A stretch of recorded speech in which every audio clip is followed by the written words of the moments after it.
ഉൽപ്പത്തി 9 ദൈവം നോക്കിയും അവൻ്റെ പുത്രന്മാരെയും അനുഗ്രഹിച്ച് അവരോട് അരുളി ചെയ്തതെന്നാൽ, നിങ്ങൾ സന്താനപുഷ്ടിയുള്ളവരായി പെരുകി ഭൂമിയിൽ നിറവേ.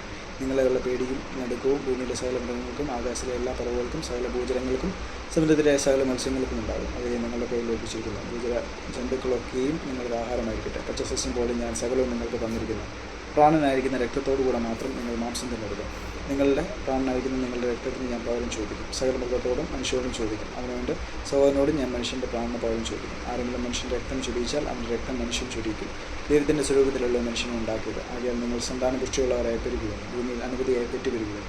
ദൈവം പിന്നെയും നോക്കിയോടും അവൻ്റെ പുത്രന്മാരോടും അരുളി ചെയ്തത്, ഞാനിതാ നിങ്ങളോടും നിങ്ങളുടെ സന്തതിയോടും ഭൂമിയിൽ നിങ്ങളോടുകൂടെയുള്ള പക്ഷികളും കന്നുകാലികളും കാട്ടുമൃഗങ്ങളുമായ സകല ജീവജന്തുക്കളോടും പെട്ടകത്തിൽ നിന്ന് പുറപ്പെട്ട സകലവുമായി ഭൂമിയിലെ സകല മൃഗങ്ങളോടും ഒരു നിയമം ചെയ്യുന്നു.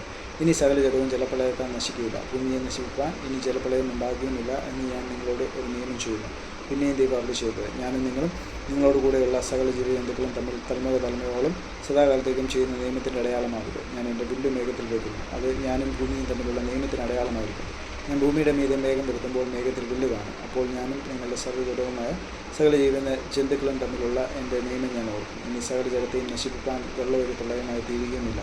വില്ല് മേഘത്തിലുണ്ടാകും. ദൈവവും ഭൂമിയിലെ സർവ്വജടവുമായ സകല ജീവികളും തമ്മിൽ എന്നേക്കുമുള്ള നിയമം ഓർക്കേണ്ടതിന് ഞാൻ അതിനെ നോക്കും. ഞാൻ ഭൂമിയിലുള്ള സർവ്വജടത്വവും ചെയ്തിരിക്കുന്ന നിയമത്തിന് ഇത് അടയാളം എന്നും ദൈവം നോഹയോട് അരുളി ചെയ്തു. പെട്ടകത്തിൽ നിന്ന് പുറപ്പെട്ടവരായ നോഹയുടെ പുത്രന്മാർ ശേമും ഹാമും യാഫത്തുമായിരുന്നു. ഹാം എന്നവന് കനാന്റെ പിതാവ്. ഇവർ മൂവരും നോഹയുടെ പുത്രന്മാർ. അവരെ കൊണ്ട് ഭൂമിയൊക്കെയും നിറഞ്ഞു. നോഹ കൃഷി ചെയ്യാൻ തുടങ്ങി. ഒരു മുന്തിരിത്തോട്ടം നട്ടുണ്ടാക്കി. അവൻ അതിലെ വീഞ്ഞു കുടിച്ച് ലഹരി പിടിച്ച് തൻ്റെ കൂടാരത്തിൽ വസ്ത്രം വീഞ്ഞു കിടന്നു.